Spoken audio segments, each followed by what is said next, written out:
Assalamualaikum warahmatullahi wabarakatuh dan selamat sejahtera. Kita teruskan pembelajaran bab 1 indeks dengan 1.2 iaitu hukum indeks.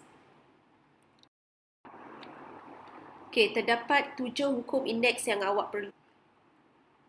Okey, yang pertama sekali ialah hukum A kuasa M darab A kuasa N sama dengan A kuasa M tambah N. Okey, itu yang pertama yang akan kita belajar hari ini. Okey, yang lain-lain ni kita akan belajar kemudian. Okey, saya akan pergi satu persatu. Okey, hukum indeks pertama. Okey, kalau awak perhatikan pertama dia kata A kuasa M darab A kuasa N sama dengan A kuasa M tambah N. Okey, perhatikan asas. Okey, kita dah belajar itu. Asas ialah huruf A. Kalau dalam contoh ni, manakala M dengan N ialah dia punya indeks. So, sekiranya asas sama dan ada operasi darab di tengah-tengah, apa yang awak kena buat ialah tulis asas sekali sahaja dan ambilkan dia punya indeks, tambahkan. Okey, contoh. 2 kuasa 3 darab 2 kuasa 4, so asasnya ialah 2, so sama dengan 2 kuasa 3 tambah 4, so 2 kuasa 7. 3 kuasa 2 darab 3 kuasa 3 bersamaan 3 kuasa 2 tambah 3, so 3 kuasa 5. Okey, yang ni asas dia 3. Okey, yang seterusnya 5 kuasa 4 darab 5 kuasa 2, so asasnya 5, so 5 kuasa 4 tambah 2 ialah 6. Okey, contoh 6 buku teks muka surat 7. Okey, soalan A, 7 kuasa 2 darab 7 kuasa 3. So kat sini asas dia ialah 7. So 7 kuasa 2 tambah 3 ialah 7 kuasa 5. Okey, soalan B, 0.2 kuasa 2 darab 0.2 kuasa 4 darab 0.2 kuasa 5.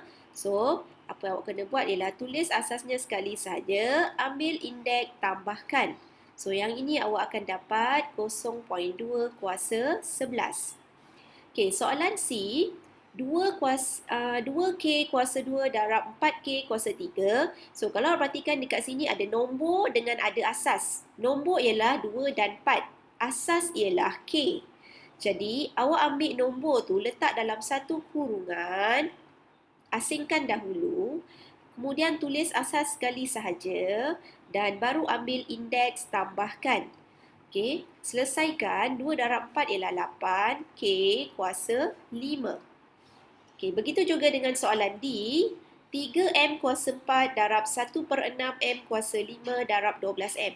Okey, asasnya ialah M. Jadi, nombor yang berada di hadapan itu letakkan di dalam satu kurungan. Okey, kemudian tulis asas sekali sahaja dan ambil dia punya indeks, tambahkan. Okey, kalau perhatikan indeks bagi M yang terakhir ni tak ada Sebenarnya ada, iaitu nombor 1. Ingat, kalau dia tak tulis tu bermaksud indeks dia 1. Okey, yang ini jawapan dia, kalau tekan kalkulator, awak akan dapat 6M. Okey, selesaikan indeks, awak akan dapat 10. Okey. Okey, seterusnya contoh 7, buku teks muka surat 8. Okey, ringkaskan setiap yang berikut. Okey, soalan A, kalau perhatikan soalannya ialah M kuasa 3 darab N kuasa 2 darab M kuasa 4 darab N kuasa 5. Okey, untuk contoh ini sebenarnya asas dia ada 2. M dan N. So, apa yang awak kena buat ialah kumpulkan M dan N supaya dia duduk bersebelahan. M kumpulkan dengan M, N kumpulkan dengan N. So, saya tulis semula, saya susun supaya M ini duduk bersebelahan dengan asas yang sama. Dan kita akan selesaikan menggunakan hukum indeks pertama mengikut asas yang sama. So, M kuasa 3 darab M kuasa 4, saya tambahkan dia punya indeks, saya akan dapat M kuasa 7. Okay, N kuasa 2 dengan N kuasa 5, saya tambahkan indeksnya, saya akan dapat juga N kuasa 7. Okey, jadi awak boleh abaikan tanda darab. Kita tulis semula jawapan akhir M kuasa 7, N kuasa 7. Okey, soalan C, P kuasa 2 darab M kuasa 3 darab P kuasa 4 darab N kuasa 3 darab M kuasa 4 darab N kuasa 2. Di sini ada 1, 2, 3 asas. Jadi langkah pertama sama juga, kita akan kumpulkan asas yang sama supaya diduduk bersebelahan. P dengan P. Kemudian M kuasa 3 darab M kuasa 4. Akhir sekali kita ambil N kuasa 3 darab N kuasa 2. Okey. Kemudian kita akan selesaikan. 4 tambah 2 ialah 6. 3 tambah 4 ialah 7. 3 tambah 2 ialah 5.